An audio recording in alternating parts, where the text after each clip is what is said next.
everybody, welcome back to my channel. In this video, we're going to be talking about how you can ensure accuracy when taking field notes. All right, so when you're out in the field, even if, right, you're only focusing on one person. So going back to my examples from previous videos where I talk about doing research in the classroom, where there might be 25 students and a teacher, let's just say that within this classroom, I'm only really interested in following one student. Seems pretty easy to manage, right? You still have some things you got to finesse and get under, sort of pay attention to and get structures for to make sure it goes well. And one of these things is accuracy in your field notes, okay? Things go by so fast in the field, all right? Even if your job is to follow around just one single person, that person is going to say and do things sometimes really fast, okay? So how can you ensure that your notes are actually accurate? At the very least, I recommend you audio record your field notes, okay? If it makes sense, use video. I've never used video. I've only used audio, and that's because as an academic and somebody who works with, adolescents, getting video consents, getting approval from the university, and then getting approval, from parents and students and all the approval process for video is very challenging, okay? It's a lot more challenging than audio, right? Because people's faces appear on it, all right? And if I'm in a classroom context and I'm doing video, I'm gonna have to have permission from everybody because any kid could wind up on that video. So unless there's a real reason that I can make an argument for why video is needed, I won't use video, all right? I'll just use audio, okay? So at the very least, audio record your field notes. Now, what's going to happen when you're in the field is that sometimes the people that you're following around, paying close attention to, whatever, they're going to say things that are super interesting. They're going to say them really fast, okay? And sometimes you're going to be able to capture that verbatim in that moment because even though they said it fast, it was pretty short what they said, okay?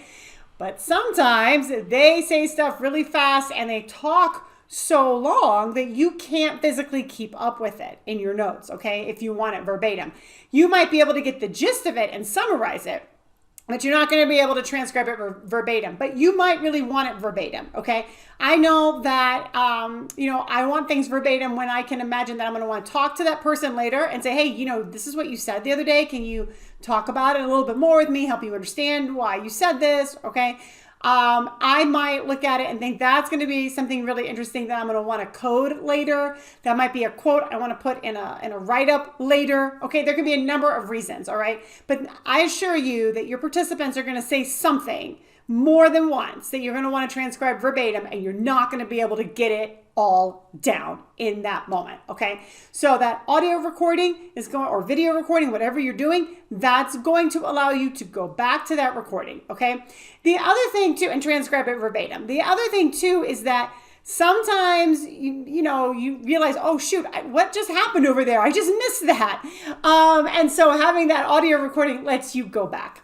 Now, I highly recommend that when something happens that you missed or you didn't get fully, that you go back to it. Well, two things. So first, go back within 48 hours and transcribe everything, okay? But of course, you don't need to transcribe the whole thing, right, for the whole observation, right? You just need to maybe transcribe one thing or a couple of things that happened during that time. So for me, when something really cool happens that I need to transcribe verbatim, or I'm not sure that I accurately got something, you'll know. You will know when you have a confusion about if you got something accurate or not.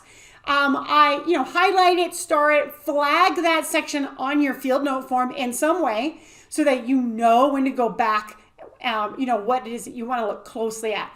This is where having timestamps on your field note form will help you, okay? So you know that if you start at 1 o'clock in the afternoon and something happens at 1:20 in the afternoon, right, you can, and you've got your notes, you can start, right, fast forwarding through, right, your, we'll just say audio recording, and, you can find that pretty easily, all right? So it'll help you get where you need to be quicker, okay?